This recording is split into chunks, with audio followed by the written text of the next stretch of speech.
Okay, so this is an outline of the talk. So really I'll just introduce Cryptomnesia, give a couple of examples, just try and outline the kind of rough idea of what it is. Then in the next section I'll try and characterize a bit more precisely the phenomenon. I'll look at some of the features that Andrea and I think are defining of Cryptomnesia and that are kind of philosophically interesting. Then I'll look at how some current theories of episodic memory deal with Cryptomnesia, or even if they don't talk about Cryptomnesia per se, how they would deal with Cryptomnesia. And we find that these theories are kind of lacking. They're either incorrect or not sufficient. They don't explain all of the features of Cryptomnesia. And then in the kind of heart of the talk, I'll introduce what we call our three-factor account. So this kind of sounds, sophisticated and quite fancy. It's not really. It's really just applying ideas from philosophy of mind, which exist in other areas of philosophy of mind, to this phenomenon of Cryptomnesia. But we think that this three-factor account can actually explain all the features, and it can help explain a range of other kind of mnemonic or imaginative phenomena. So things like memory errors, for example. And then in the final section of the talk, I'll just look at what we call epistemic relevance and how Cryptomnesia relates to that. So there are some other theories of remembering episodic memory, which kind of come to a conclusion about Cryptomnesia in the same way that the three-factor account does. So in that final section, I want to differentiate our account from those accounts. I think that actually our three-factor account can help explain some of the details of the epistemic relevance account. So that's the kind of outline of the talk. The first question really is Cryptomnesia. So we've heard a little bit about this already. So Mike was just mentioning, he shared this cartoon, but really we'll kind of go through some of the kind of main ideas. So I'll just start by introducing the notion of episodic or personal memory.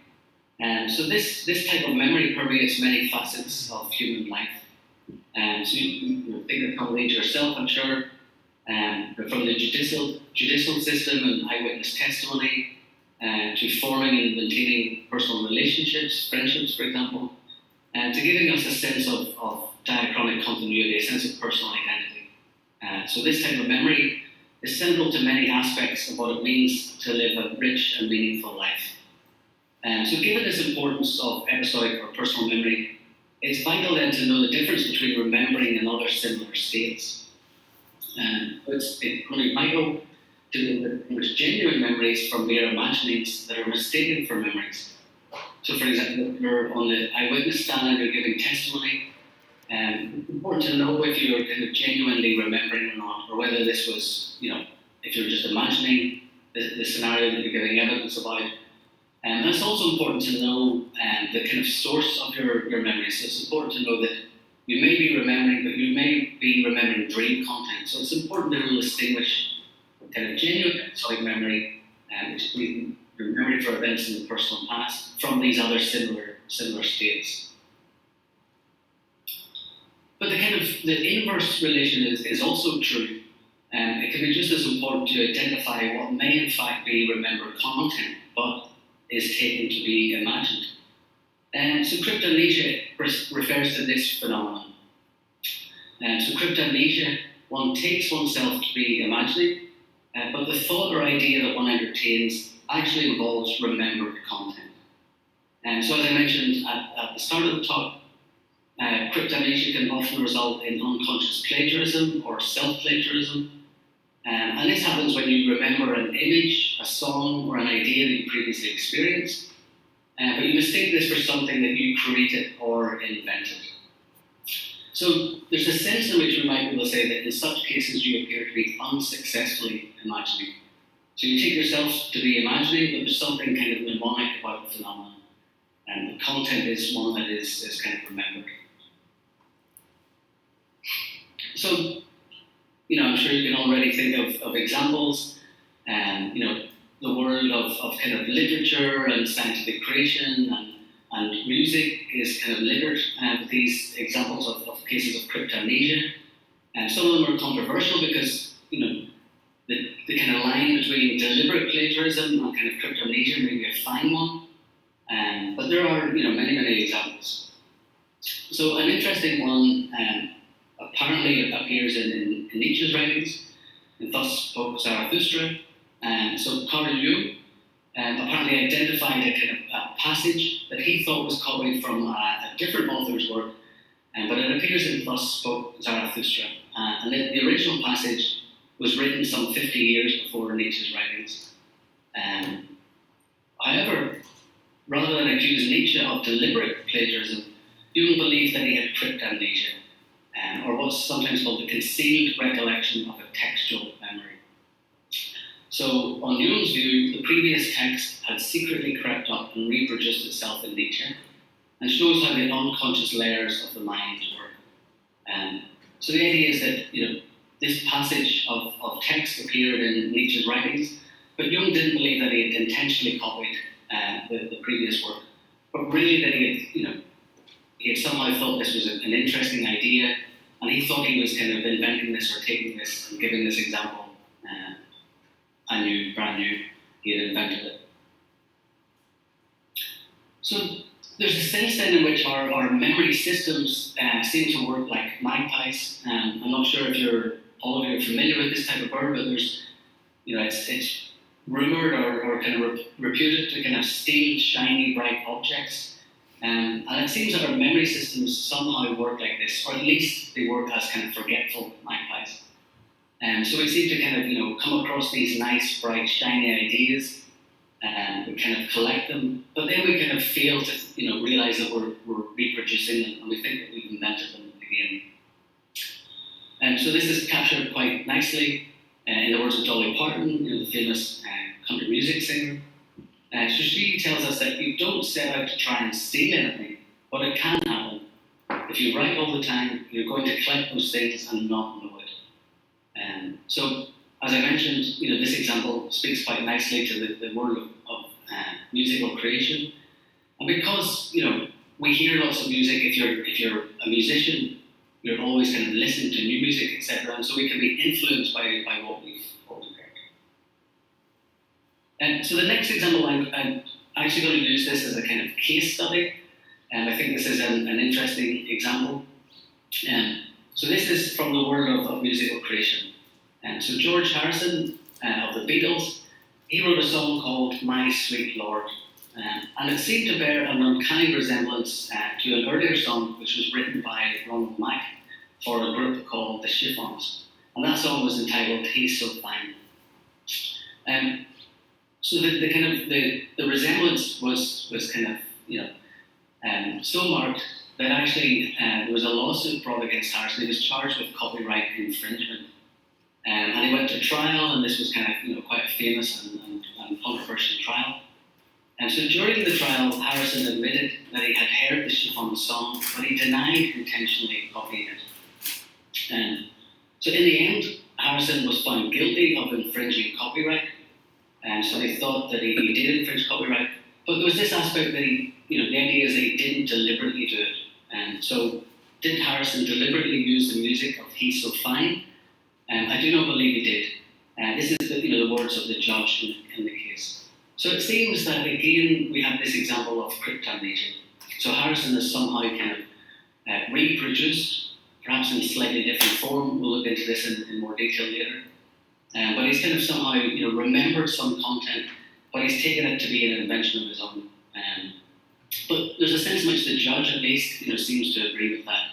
There's something somehow remembered or mnemonic about the phenomenon, but also something imaginative, at least from this kind of subjective perspective. And so Harrison was thought to have kind of suffered, if that's the right word, from cryptomnesia. So just to give you an idea of the resemblance between the songs, here is a kind of a mix. I'll let you listen to it. So the lyrics of Harrison's song are on the left, My Sweet Lord, and the earlier song by the Chiffons is on the right, He's So Fine.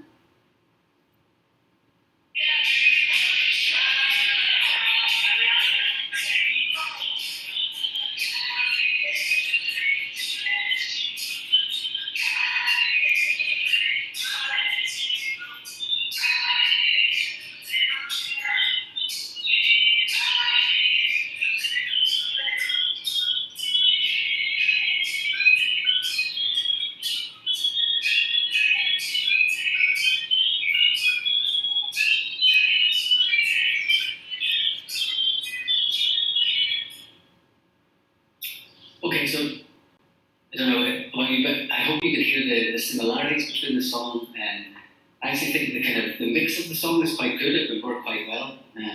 But yeah, so this is the idea that Harrison was influenced by this previous song. Okay, so I'm going to that Harrison case. I'm going to come back to that. As I say, it's I'm using it as almost a case study, and I'll come back to it at different points throughout the talk and use that as an example to illustrate some of the features and some of the ideas that we have about Cryptomnesia. So now I just want to try and get a bit more precise about what goes on in Cryptomnesia, what features it involves. So I'll try and characterize it a bit more fully. So, the first thing to be said is that Cryptomnesia seems to present us with a strange phenomenon. So, subjectively speaking, from the point of view of the subject, and from the point of view of George Harrison, for example, it seems to be a creative and imaginative act. But cognitively speaking, we look at systems or mechanisms level perspective, and it seems to involve the retrieval of retained information that originates in a past experience. And the subject fails to identify the source of this information. So, from this characterization, we can already see that Cryptomnesia seems to have an imaginative and a mnemonic dimension. So it's got this dual aspect. And if we think about it a little bit more, there seem to be 4 important features that seem to be defining of Cryptomnesia, or at least we're going to suggest that they are defining of Cryptomnesia. So there are 2 features that are related to the imaginative aspect. So this is what we're calling phenomenology and creativity. And then there seem to be 2 features that are related to the mnemonic aspect. And this is retention and failure, and what we're going to call retention and failure. So I'm going to go through each of these features separately and try and explain them a little bit more. So the first is phenomenology. So I'll start with the 2 imaginative aspects of Cryptomnesia. So Cryptomnesia seems to involve a phenomenology that is characteristic of imaginative states. So cryptomnesic subjects clearly seem to have an experience of imagining the relevant events or objects. So that's what they take themselves to be doing. They take themselves to be imagining, not remembering. So of course, characterizing the precise phenomenology of imagination is a really difficult task. But I think for our purposes, we don't really need to give a precise characterization of the phenomenology. And we just need to say that in most cases, subjects are aware of what they're doing, sometimes based on the phenomenology of the mental state. So they can tell if they're imagining, partly based on the phenomenology of the mental state in question. So there's a sense in which we don't need to characterize phenomenology. Nonetheless, phenomenology is important for our teams. So the second aspect of the imaginative side of Cryptomnesia is that it seems to be a creative act. So subjects entertain the content of their states as creative products, such that they can be changed or altered by them as they see fit. Okay, so an important qualification is that the contents of cryptomnesic states need not actually be creations of the subject. So the important thing is that in Cryptomnesia, the subject experiences that content as being the result of one's creative mind. Okay, so if you think back up to the case of Nietzsche, there's a sense in which the content, if Jung is right, the content is not just created, it's really just reproduced in a sense. It's almost word for word a copy of the previous text. But nonetheless, if, these are big ifs, if Nietzsche was suffering from cryptomnesia, then he would have taken that content as a creative product. So even if it's not really created, the subject experiences it as created. But also if you think of the Harrison case, there's a sense in which the content was created. So, we played this melody of the 2 songs, and of course, the lyrics of Harrison's song had changed. Even some of the musical themes, that really nice hook in the guitar. So there's a sense in which, in Harrison's case, there does seem to be something more creative about the state or about the process. And so I think this allows actually for 2 forms of cryptomnesia to be identified. So there's what we call, maybe I'm not entirely happy with these with these names. Maybe you can help me with these. But we're calling this cases of pure cryptomnesia. So this is where the content that is entertained is identical, or at least very similar to the content that was originally experienced. Then there are cases of what we're calling tainted cryptomnesia. So this kind of impure almost cryptomnesia, where the content entertained has actually been altered by the subject. So if we think of the Nietzsche case, might be a case of pure cryptomnesia, and then the Harrison case might be a case of tainted cryptomnesia, where the content has been altered in some way. Okay, so now turning to the kind of mnemonic aspect of cryptomnesia. The first feature then is retention. So cryptomnesia seems to involve the retention of information acquired in the past, such that this information is brought to consciousness in the present and becomes the object of a creative act. So if we look back to the Harrison example, so the fact that Harrison was found to have infringed copyright seems to vindicate our intuition that at least part of the information that figured in his song, My Sweet Lord, was drawn from one of his encounters with the previous song. So there seems to be some information or content that is retained over time and plays a role in generating the kind of content of My Sweet Lord.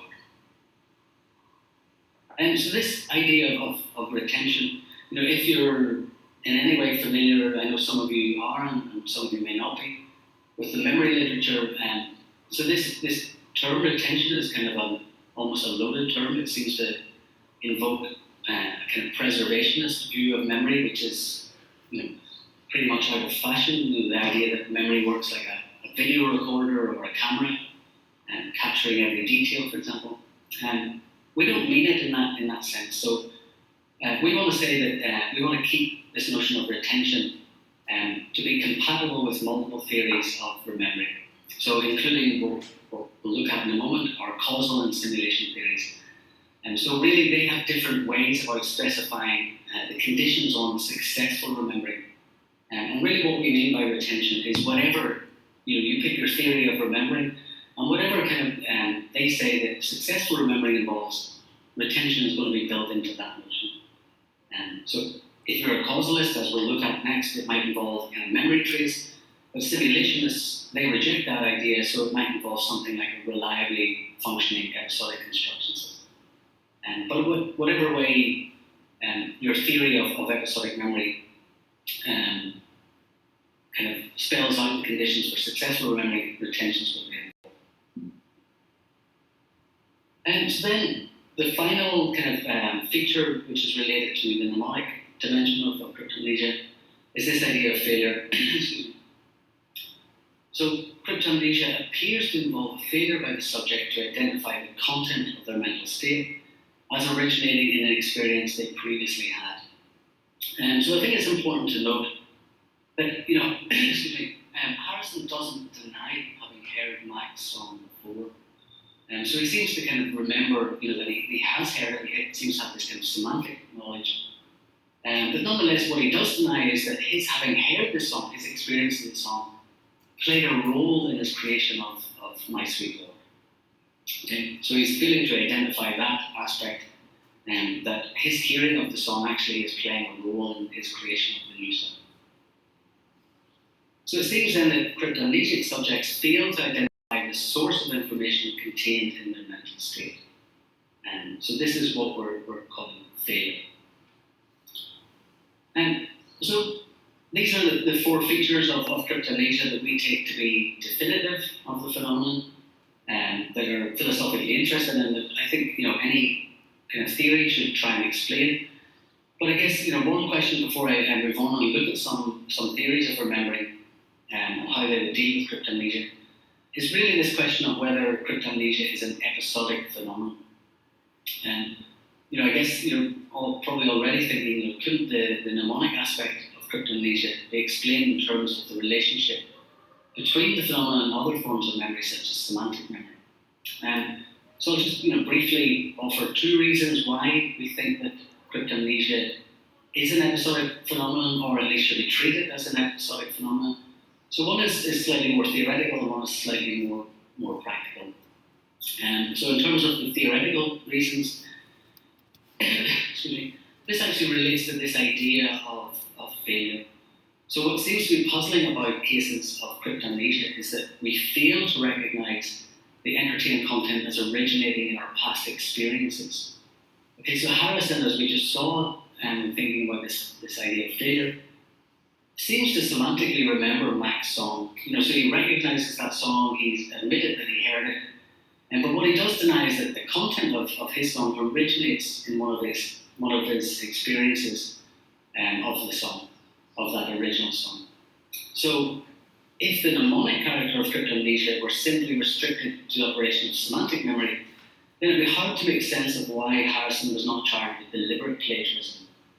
So he does semantically remember the song, and if it's all about semantic memory, then we should just say, look, he semantically remembers the song, it's deliberate plagiarism, but he wasn't, he was found guilty of infringing copyright, but the judge thought that he didn't do it deliberately, he did it unintentionally.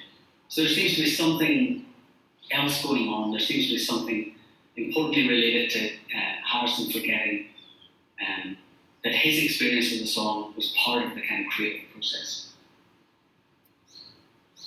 And then there's a kind of more practical reason for at least, thinking about cryptomnesia as an episodic phenomenon, even if it turns out that it's not. I think, discussions of cryptomnesia take place in the philosophical literature on episodic memory, so these are natural starting points then for thinking more deeply about cryptomnesia. So I think, this is a kind of more practical reason for treating it as an episodic phenomenon. There's a kind of an additional reason I think, an important kind of element in favour of our account, which I'll get to later.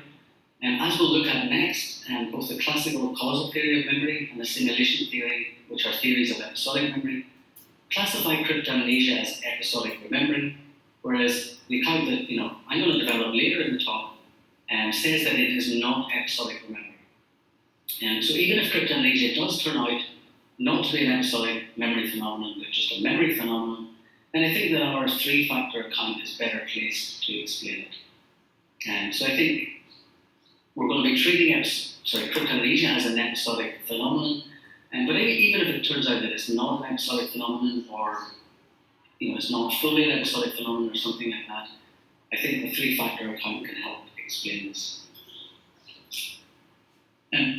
Okay, so I'm just going to look now at a couple of different theories of remembering, and then kind of explain how they would deal with, or how they do deal with cryptomnesia.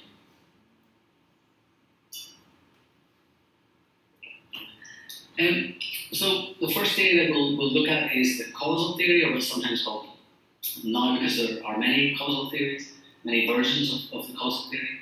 So this is the kind of classical causal theory. I guess, I'm going to go through some of the details. It doesn't really matter so much for our purposes if you're not familiar with this. Don't worry so much. We're not going to test you on it at the end. So this is really just to give you an idea of why, when I develop the kind of causal theories account of cryptomnesia, why I think, we're saying the things that we are.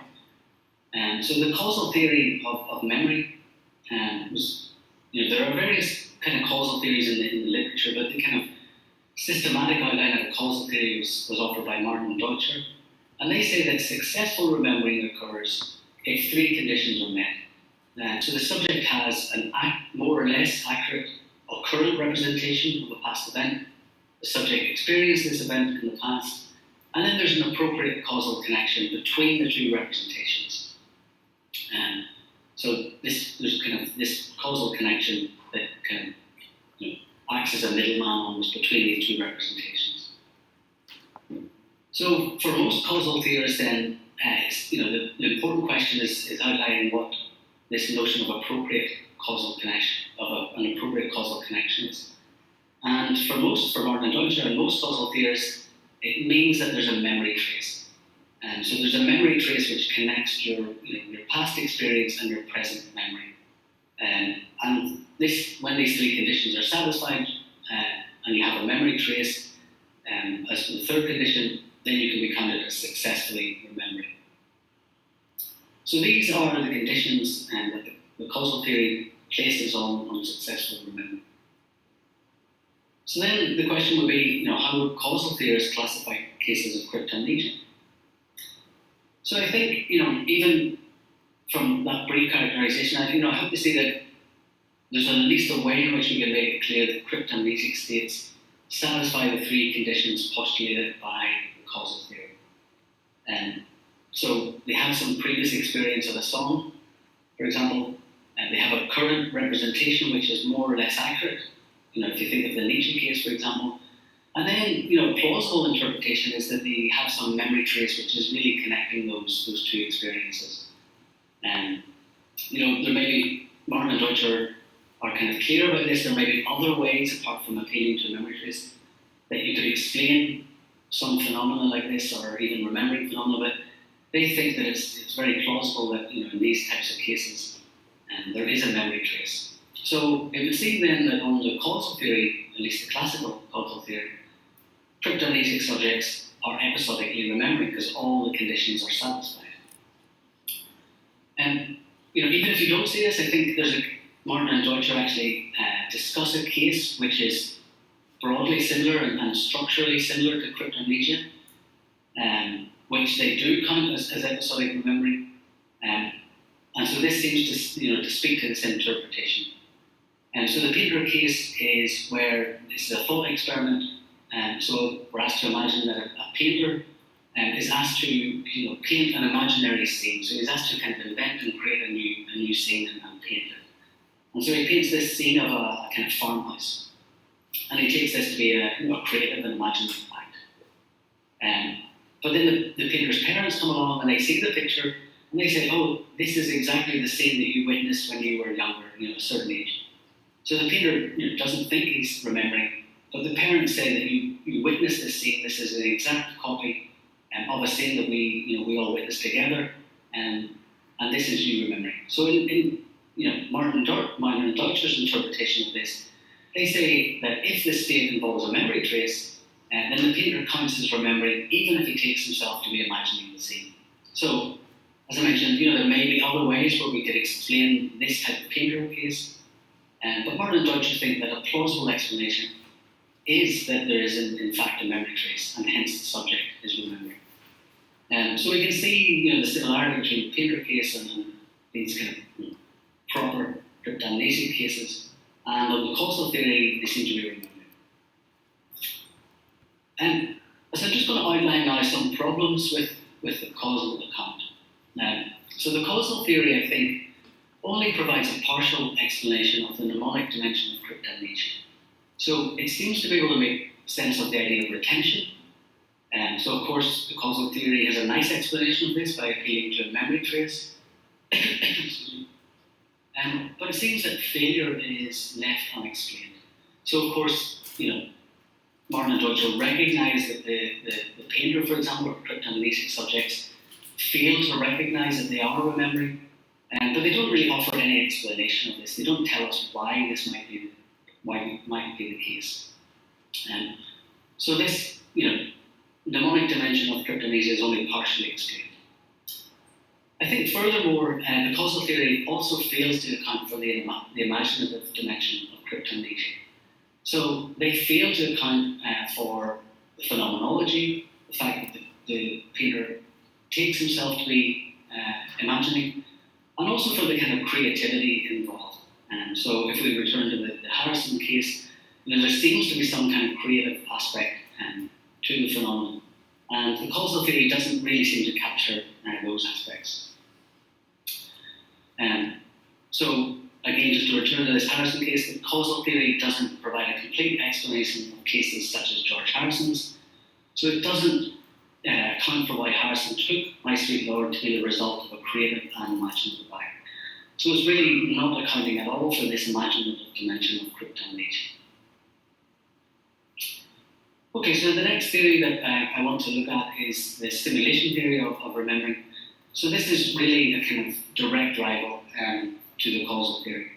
So the reason I'm focusing on these two theories is probably because they're the most influential in the memory literature. The causal theory for many years enjoyed kind of, established authority almost, and then along came the simulation theory to challenge it. So and kind of focusing on these two theories as the main theories of episodic memory. And I will come back to others, as I mentioned in the kind of final part of the talk. But now, the kind of idea is the simulation theory, and it really challenges the causal theory. So it denies that there's any necessity of an appropriate causal connection for successful memory. So it denies the necessity of a memory trace for successful memory. According to simulation theorists, they think that empirical research on memory as a form of mental time travel, which emphasizes its close link with imagination or mental simulation, and also on empirical literature on the idea of constructive memory, that memory is frequently changed and draws on many sources of information, not just information from the past event. So they draw on this literature to say that episodic memory and episodic imagination are products of the same cognitive system. So this is what Kurt McCallion, who's a simulation theorist, and another simulation theorist called the episodic construction system. So according to the simulation theory then, because imagining does not require an appropriate causal connection to an imagined event, when we imagine a future event, there's no kind of causal connection there, based on past experience or based on experience, then such a requirement shouldn't hold for the case of remembering, episodically remembering. So both are really just products of the same cognitive system, and they operate according to the same principles, and therefore they are the same kinds of states or processes. So really then, episodic remembering on the simulation theory is simply imagining or simulating an event in one's personal past. So there are conditions on successful remembering, and according to the simulation theory, remembering occurs when the simulation is produced by a reliably or properly functioning episodic construction system that aims to represent an event in the personal past. Okay? So you can see that this is a quite different view to the causal theory. So again, this question comes up: how would simulation theorists classify cases of cryptomnesia? So I think there's a couple of points here really. So the crucial question for the simulationist is whether that representation in cryptomnesia is produced by a reliably functioning episodic construction system that aims to represent an event in the subject's personal past. So these are the conditions that are placed on successful remembering. So we really have kind of two aspects here. We've got this notion of a reliably functioning episodic construction system, and also we've got this notion of an aim.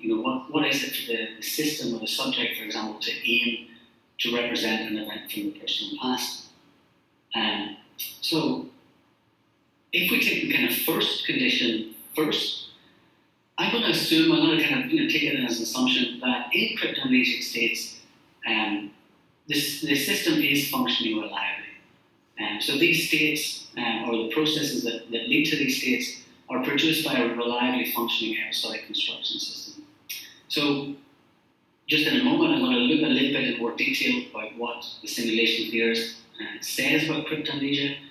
And really, I think this is consistent, this assumption is consistent with this interpretation of their view of cryptomnesia.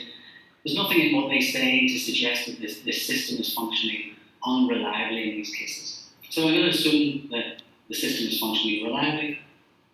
So then the second kind of aspect of classifying cryptomnesia is really kind of hinges on this notion of an aim. So I think there's two ways to interpret the notion of an aim on the simulation theory. There's kind of, maybe lots of people don't like this term, but a kind of personal level interpretation, or what the subject takes him or herself to be doing. So it could be that you set out, you intend to remember some event from your personal past. But then there's a kind of subpersonal interpretation. So there's something about what the system itself might be doing. It might seem strange to call that an aim, but this is consistent with the way McCallion, who's a simulation theorist, talks about the phenomenon. So I'm going to focus on the subpersonal interpretation in a kind of written version of this, in a longer version of this. Andre and I go through the personal level of interpretation.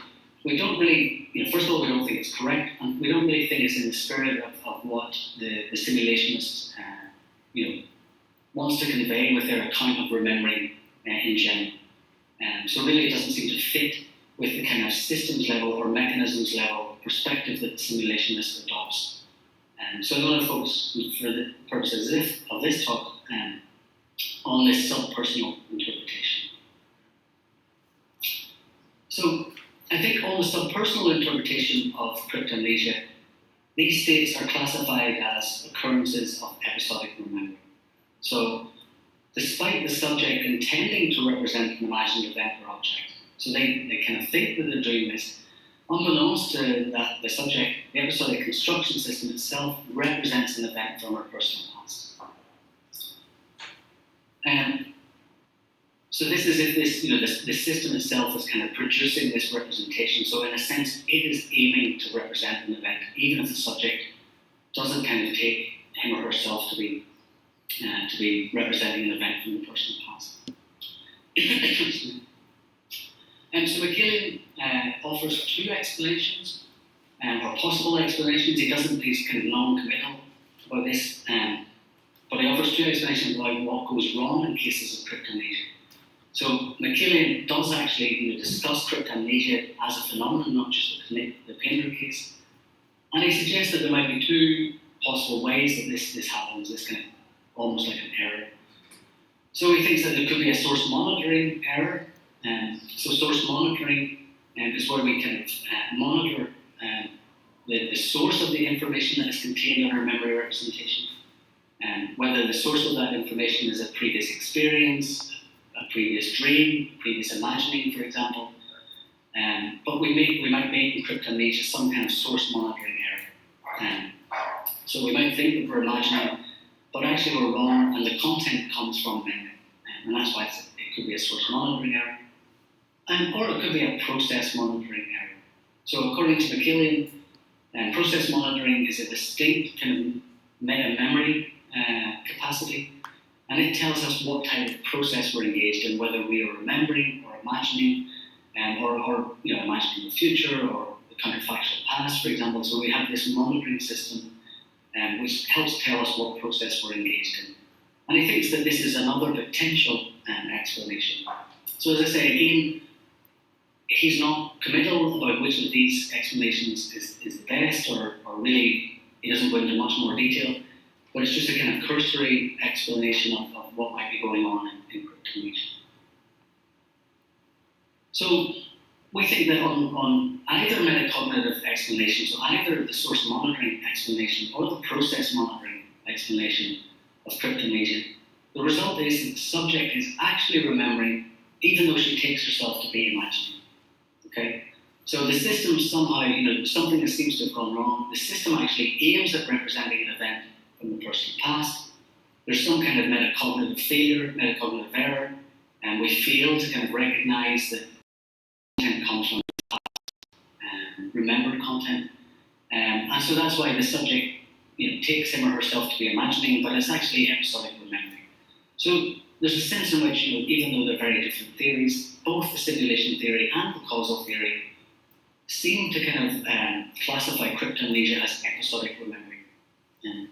So I think that, you can obviously see yourself as well. The simulation theory, it seems to go a little bit further than the causal theory by way of explanation, but nonetheless, what I'll be suggesting is that it doesn't go the full way, it doesn't give a complete explanation.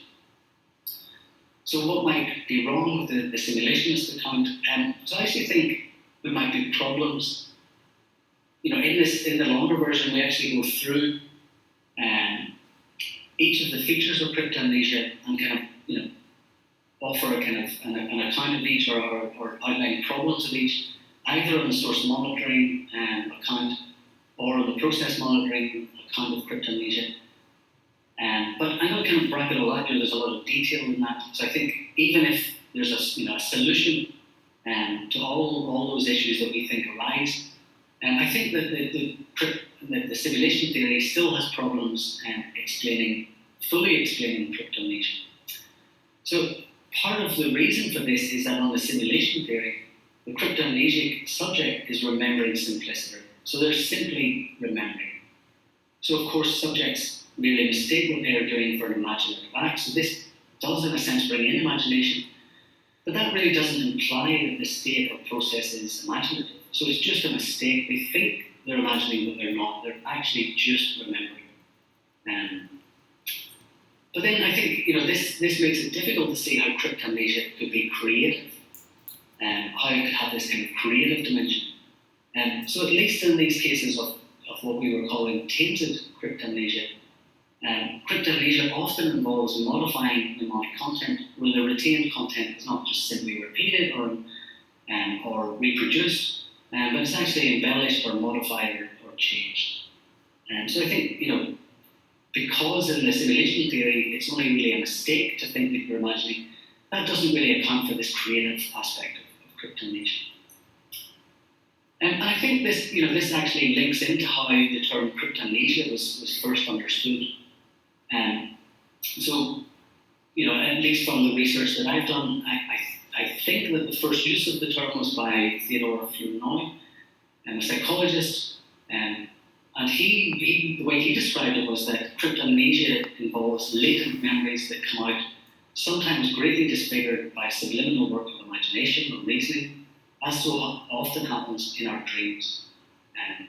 So there's this idea that cryptomnesia, can or does sometimes at least involve this creative aspect.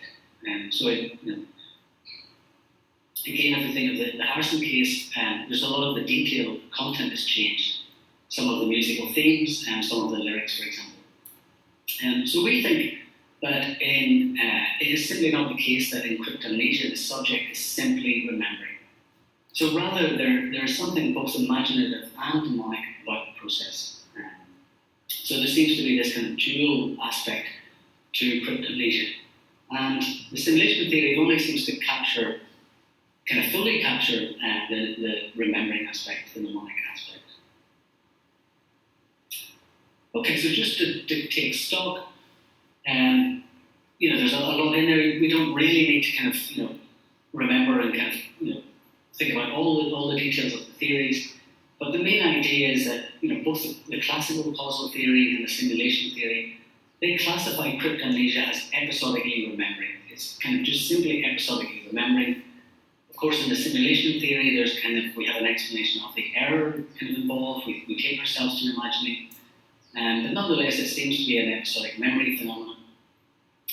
And arguably, I didn't go into this in so much detail, but arguably, the reason for this, the reason that both this causal theory and the simulation theory have this classification, is that they seem to focus on the objective conditions for successful remembering.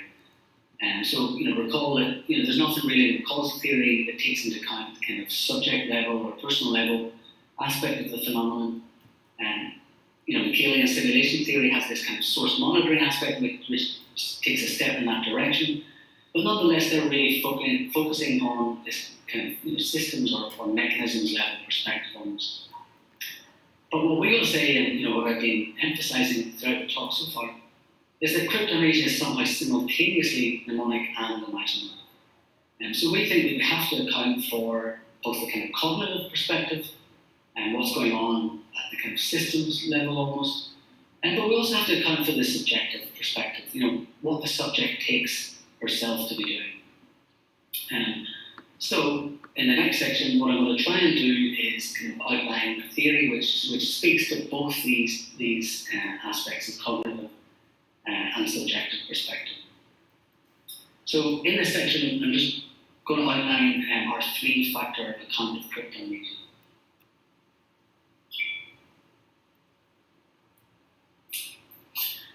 Okay, so the first kind of move, really, the first step is to say that there's a common way of characterizing intentional states in philosophy of mind, which consists in distinguishing between their contents and their attitudes.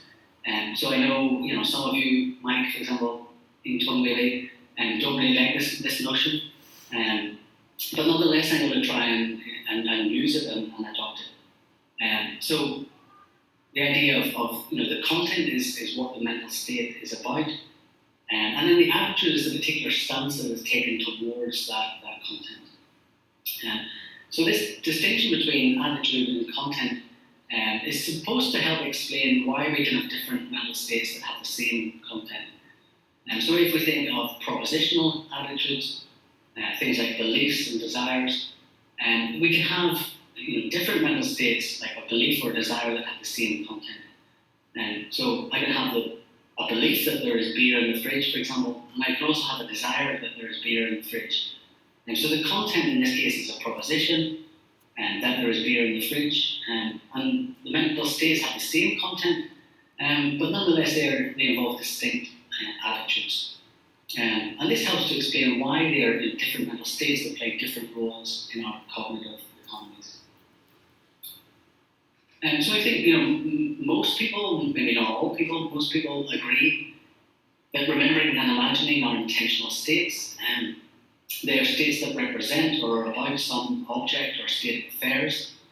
And if we're thinking about remembering and imagining, especially kind of remembering, I think, or thinking about the relation between them, while it's important to think of the relation between remembering and imagining in terms of the content, and whether, for example, in memory there's kind of a causal connection that links the content to a past experience or not, it's also essential to adequately characterize the respective attitudes. So I think it's important to characterize the attitude of remembering and the attitude of imagining. And so this, really kind of links in with recent work in the literature and philosophy of memory, where there has been a shift to kind of acknowledge this idea that the attitudes of remembering and imagining might be important. So what's the importance of the attitude? So I think Lionel Hassan kind of has a nice, what he calls a rough and ready way to think about this. So a good way to conceive of an attitude is simply that aspect of a mental state's typical functional role that cannot be accounted for by its content.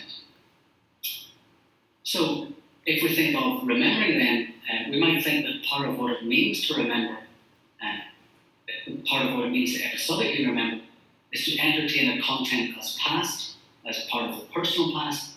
But we also might think that the content of remembering doesn't include any temporal information. So we might think that the content of episodic memory is a mental image, and mental images themselves don't carry any temporal information. And so we can use this, to stand in for some future event, or it can be about a past event, but the kind of temporal aspect is not part of the content. And if we think that is the case, some people argue for that, some people argue against that, but if we think that is the case, then we could account for the past orientation of remembering by claiming that its attitude takes those contents to represent events in the past. So this pastness aspect of episodic memory is part of the attitude of the state. It's not part of the content. So this is one way in which the attitude might be important for episodic memory.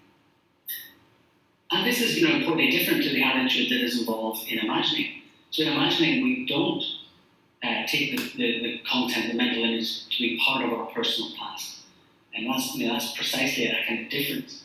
And the attitude of imagining is often characterized as taking an attitude towards a content in an epistemically safe way. So it somehow seems to be representing some content without aiming at how things actually, presently and subjectively are. So it's done in this kind of epistemically safe way. We don't kind of have this stance that this content exists, or that it did exist in the past, for example, in the way that we do with the remembering attitude. Okay, so how can then this notion of content and attitude be applied to cryptomnesia? Well, assuming that cryptomnesic, at least some aspects of cryptomnesia involve states. I don't deny that there's a kind of a process with temporal duration, but at least some points, subjects are going to be entertaining content, and they're going to have cryptomnesic states. And so we think then that cryptomnesia involves taking an imaginative attitude towards a retained content. So the attitude is an imaginative one, and the content is the kind of remembered content. And so cryptomnesia involves adopting an attitude that does not treat the content as having occurred in the past, even though the content did in fact occur in the past. So you've got this kind of explanation going towards the kind of the imaginative and mnemonic dimension of cryptomnesia. So on our view then, cryptomnesia is not episodic remembering. So our account kind of differs quite importantly from the causal theory and the simulation theory. So on our account, cryptomnesia is not episodic remembering. What we think is that cryptomnesia involves an imaginative state that somehow involves remembered content. So it's got this kind of dual aspect to it. Excuse me. So I think that this provides a full explanation of cryptomnesia's imaginative dimension. So it seems to provide an explanation of the phenomenology, this phenomenological aspect. And so the reason why subjects have a subjective experience of imagining in cryptomnesia is that those states involve an attitude of imagining. And so they take themselves to imagining, they're adopting this imaginative attitude towards some content. And it also helps to explain, I think, this idea of creativity. So the reason why subjects engage with those contents and make alterations to them as they see fit is that those contents are entertained as being possible but not actual. So this imaginative attitude then kind of leads one to take this stance towards the content, that the content is kind of possible or not quite, or not real. And so we can kind of change that in a way that we can't do with remembered content. So I think, this appeal to attitudes and content. So even, we think this is along the right lines. I hope you buy it. But even if you do, I don't think it gives the full explanation. So the appeal to attitudes and content only provides a partial explanation of its mnemonic dimension. So retained content, then we've got this idea that cryptomnesia involves an imaginative attitude towards this kind of retained content. But retained content can only give us an explanation of this retention feature. So it gives a nice explanation of that, but it doesn't really help to make sense of failure. And so again, we fail to account for failure with this idea of the attitude and content. So here we believe that metacognition, and in particular source monitoring, comes in. So this is the shift from kind of two factors, attitude and content, to the third factor, which is a source monitoring process. So we think then that cryptomnesia involves adopting an imaginative attitude toward a retained content when the source of that content is incorrectly attributed to a current state of imagining. And so we've got these three factors then. We've got an imaginative attitude, we've got a retained content, and we've got this source monitoring error in cryptomnesia. So this is what gives us this three-factor account. And we think that the attitude of the state involved, the nature of the content, and source monitoring evaluations are all required to determine whether one is successfully remembering, successfully imagining, or, for example, in a state like cryptomnesia. So we think this three-factor account can help explain all of these different types of states, or these states. So just to kind of show what I mean, I think the three-factor account has some explanatory breadth. I think it also helps us explain a range of mnemonic and imaginative phenomena. So things like memory errors, from everything from, I think, successful remembering to what we might call successful imagining, to a kind of range of memory errors in between that are somehow mnemonic and imaginative, perhaps. And I think the three-factor account can help us explain. I'm not sure of all of these. I'm not sure if we have considered all of these, but a lot of these states and phenomena. So I'm just going to focus in on one case because it does relate to the idea of cryptomnesia. So these are what we might call imaginative projections. So I think the three-factor account can help explain these. So imaginative projections involve cases in which we project retained content into the future. So, imagine if you were asked to imagine going to the beach next week.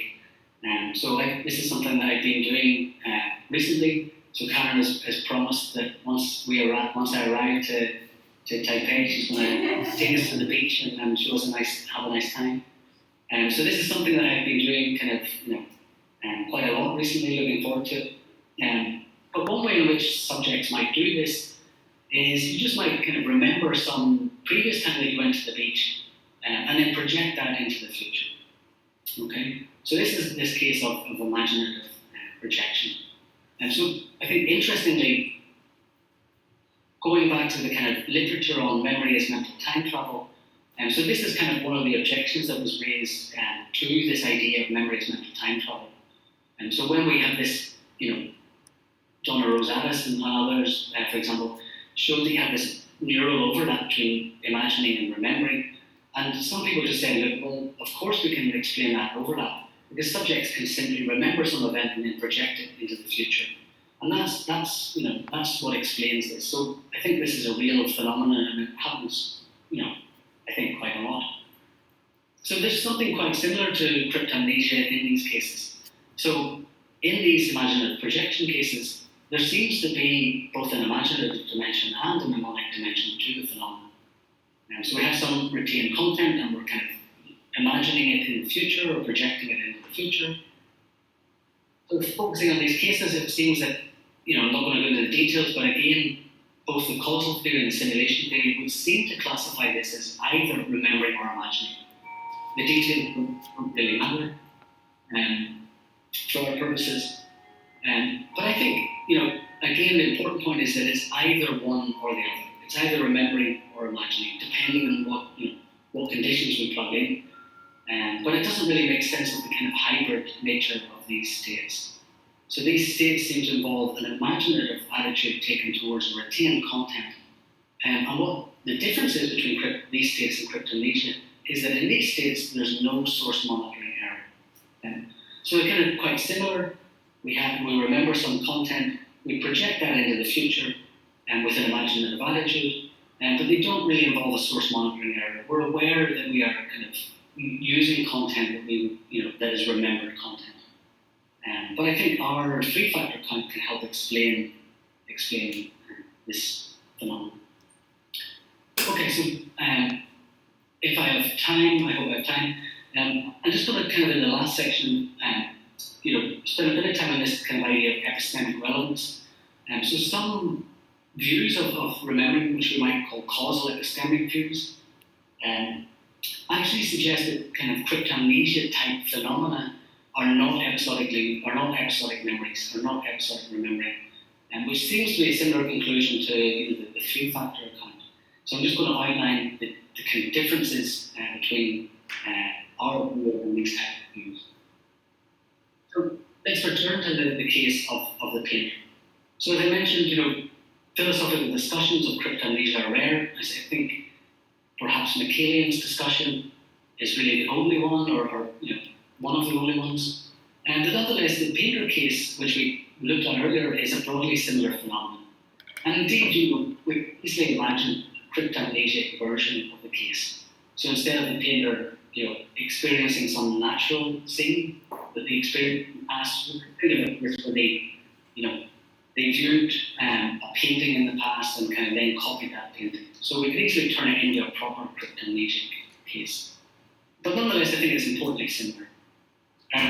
So we saw that for Martin and Deutscher, they think that the painter is remembering. The painter satisfies all the conditions on successful remembering. There seems to be a memory trace linking the two experiences. But the painter Martin and Deutscher fail to acknowledge the personal level aspect of the phenomenon. So the painter takes himself to be imagining, but Martin and Deutscher think that this is just unimportant for an account of what's going on. And in fact, there are other accounts that also reject, so we reject this interpretation of the causal theory's explanation, but there are other accounts that also reject the causal theory's interpretation of the phenomenon. So, according to Dorothea Davis, for example, the painter is not remembering even though the causal theory's three conditions are satisfied. So for Davis then, this shows that the three conditions, the causal conditions, or the causal theory's conditions, might be necessary, but they are not sufficient for genuine remembering. So they're necessary, but they're not sufficient. So what's missing in the case of the painter that rules out genuine remembering? So according to Davis, The answer is epistemic relevance for the subject. So there are other views which are similar to this. For example, Jordi Fernandez has a functionalist account of episodic memory, which is very similar. But I'm going to focus on Davis's epistemic relevance condition. What is epistemic relevance? Well, this refers to the idea that experiential, what Davis calls experiential or episodic memories, usually play a role in our forming judgments about the past. So they usually kind of play this role about fitting into our beliefs or helping us to form judgments about the past. So present experiences, such as memories, have epistemic relevance for the subject when they reconfirm an existing belief, lead the subject to reconsider an existing belief, or provide the subject with new knowledge about the past. And so they play this kind of epistemic role. So, according to Davis, then, really, the painter is not remembering because the mental state that the painter has is not really playing this role. So the state doesn't have this epistemic relevance for him. So it needs this condition in order to count as remembering, so the subject is not remembering. So this is what we might, as I say, call a causal epistemic position. So the kind of causal theories conditions are necessary, but it needs this epistemic boost. Excuse me. So this causal epistemic position, we think gets it right that the cryptomnesic subjects are not remembering, but we think that such accounts don't provide the full picture. So the causal epistemic view, we think, merely provides an account of cryptomnesia in which it is characterized negatively. So these accounts, Davis's account, for example, and even Fernandez's account, they tell us that cryptomnesia is not remembering, but they don't really characterize it and tell us what it is. So such views do not offer a positive account and specify what cryptomnesia is. So the causal epistemic view doesn't explain the imaginative component and how the phenomenon may be simultaneously imaginative and mnemonic. So it's really just saying, look, it's not remembering, but it doesn't tell us what it is. And going further than that, I think it doesn't explain how in cryptomnesia the mnemonic content may be imaginatively altered, kind of creatively altered, or embellished, rather than simply reproduced. So it doesn't kind of give a full explanation of cryptomnesia. So we think our account is kind of offers a better explanation of cryptomnesia. But I think, in fact, actually, the three-factor account might actually help kind of cash out some of the details of the causal epistemic view. So I think that the three-factor account helps explain why episodic memories typically are epistemically relevant to the subject, and also why cryptomnesic states are not epistemically relevant. And again, I think this relates importantly to the notion of the attitude. So if we think of remembering, of successful remembering, so it is the remembering attitude that seems to link or plausibly links the experience with beliefs and enables it to play a role in making judgments about the past. So it kind of is part of the attitude to take the content as having occurred in one's personal past, for example. And then if we think of the attitude that is involved in imagining, the imaginative attitude is epistemically compatible with one's not believing things to be that way. So, if we adopt in cryptomnesia an imaginative attitude, this helps explain why, if we don't believe that, or we don't need to necessarily believe the content to be a particular way, why it doesn't feed into our belief system. So this imaginative attitude in cryptomnesia helps explain why such states are not epistemically relevant to the subject, even though they involve content from one's past experience. So one is taking an attitude such that one doesn't believe it's an imaginative attitude, so one is not taking those contents as kind of having occurred in the past. And this explains, I think, why there's no epistemic relevance in these cases. Okay, so just to conclude then, I'll try and sum up, there's kind of a lot of detail in there. As I said, hopefully you've kind of followed it. I'll try and kind of summarize the kind of main ideas. So cryptomnesia is this complex phenomenon We think it's somehow simultaneously imaginative and mnemonic. We think that the most prominent theories of episodic memory, the causal theory and simulation theory, cannot fully account for it. And they seem to explain some aspects of it, but not all of the features. We think that the best way to fully capture both the imaginative and mnemonic aspects of cryptomnesia is in terms of an attitude and content pairing combined with a source monitoring error. So cryptomnesia involves adopting an imaginative attitude towards retained content and involves a source monitoring error. So we're not aware that the content is mnemonic content. We think that the three-factor account provides a full explanation then of cryptomnesia. So it accounts for all of the different features. So it accounts for the phenomenology, the creativity, and the retentive aspect, and also the failure. And other accounts don't seem to explain all these features. And I think, in addition, one kind of point in favour is that it doesn't just account for cryptomnesia. I think this three-factor account helps shed light on a range of imaginative and mnemonic phenomena. Okay, so I'll just leave you again with this cartoon that Mike shared. I think it's kind of a little humorous, funny kind of idea of cryptomnesia, and saying thank you for your attention. Thanks.